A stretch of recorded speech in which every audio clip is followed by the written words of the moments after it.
Devil May Cry 5 was released in 2019 and was developed and published by Capcom, as is all the other ones, and sees the return of Nero, Dante, and a new character V. Well, I say new. You'll see when you play it. You'll get there.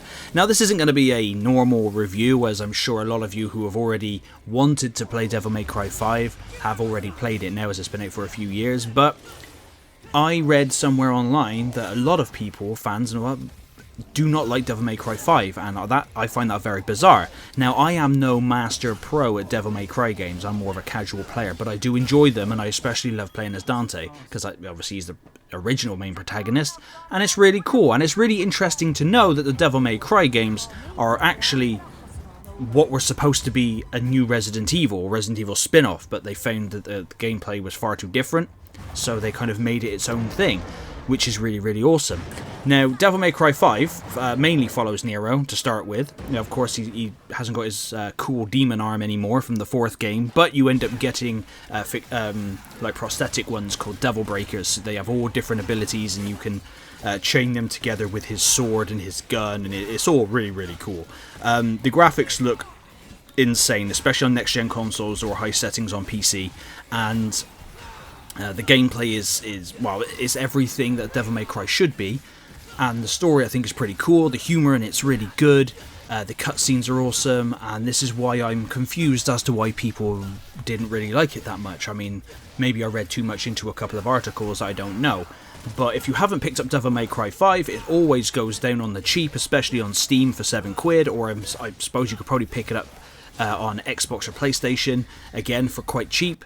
And it is well worth it. It's such a good game. Now, of course, you can probably tell from my gameplay, I'm no pro, so I'm not going to be doing any tips videos or anything like that for Devil May Cry games. I kind of play them and enjoy them, you know.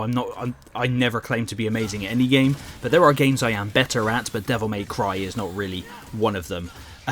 You can obviously, just like other Devil May Cries, you can upgrade the abilities and to create better combo strings and all that kind of jazz, and that you can be really creative. There are some really cool YouTube videos out there with some really pro players who are stringing together these really awesome combos which make me look dreadful. So don't judge me. If you watch them, come back to me and type, yeah, you was playing trash in the comments. I already know I am trash. I don't care. I don't really, I'll let you in on a secret. I don't really play through games on anything harder than normal mode. And if it's a game that I know is particularly difficult, but I want to play through it anyway for my own personal self and for my YouTube channel, I'll play through it on easy. I don't care. I don't, you know, I'm 34 years old and work full-time as well as do all this gaming. I ain't got time to get good at absolutely everything, and it's not necessary to be good at everything. I'm happy being mediocre at everything, okay?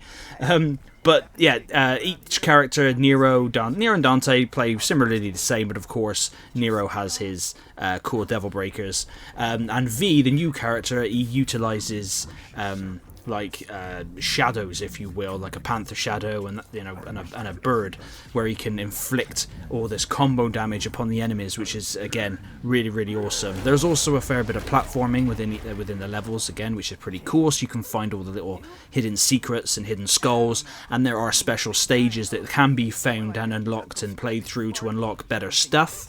You get a daily login reward for some reason, which is some kind of live service bollocks, and you can, with real dosh, I believe, buy extra, in-game currency and shit, which is not necessary at all in the slightest. Trust me, this is a single-player game, through and through. You don't need none of that. Now, I originally beat this game back in 2019, because I remember picking up Devil May Cry 5 and Sekiro at the same time, and from memory, when you complete the game then, of course I'm replaying it with all this footage now through on PC, I picked up for like £7 on Steam, which is a steal. But I think once you beat the game, you unlock a tower where you can fight through it and see how high you can get up the tower and all that stuff. And the game, again, because it has a ranking system, there is a ton of replayability to get in there, get better, play on higher difficulties if you're that savage, and just try and just get better and better scores, get faster at the levels, just get more efficient with killing monsters. It's so cool. Seriously, I give Devil May Cry 5 an S ranking. It ticks all the boxes. It looks great. It's got a fantastic soundtrack with Devil Trigger, or Pull My Devil Trigger. It's a great, really great track. Not really my kind of music, but I really do like that song. And like I said, the characters are there, especially when Dante comes in. He's always awesome. He always has been. But thank you very much for watching this sort of review. I just wanted to just make a very positive video on Devil May Cry 5, and hopefully I shall catch you guys on the next one. But thank you very much for watching, and toodle pip.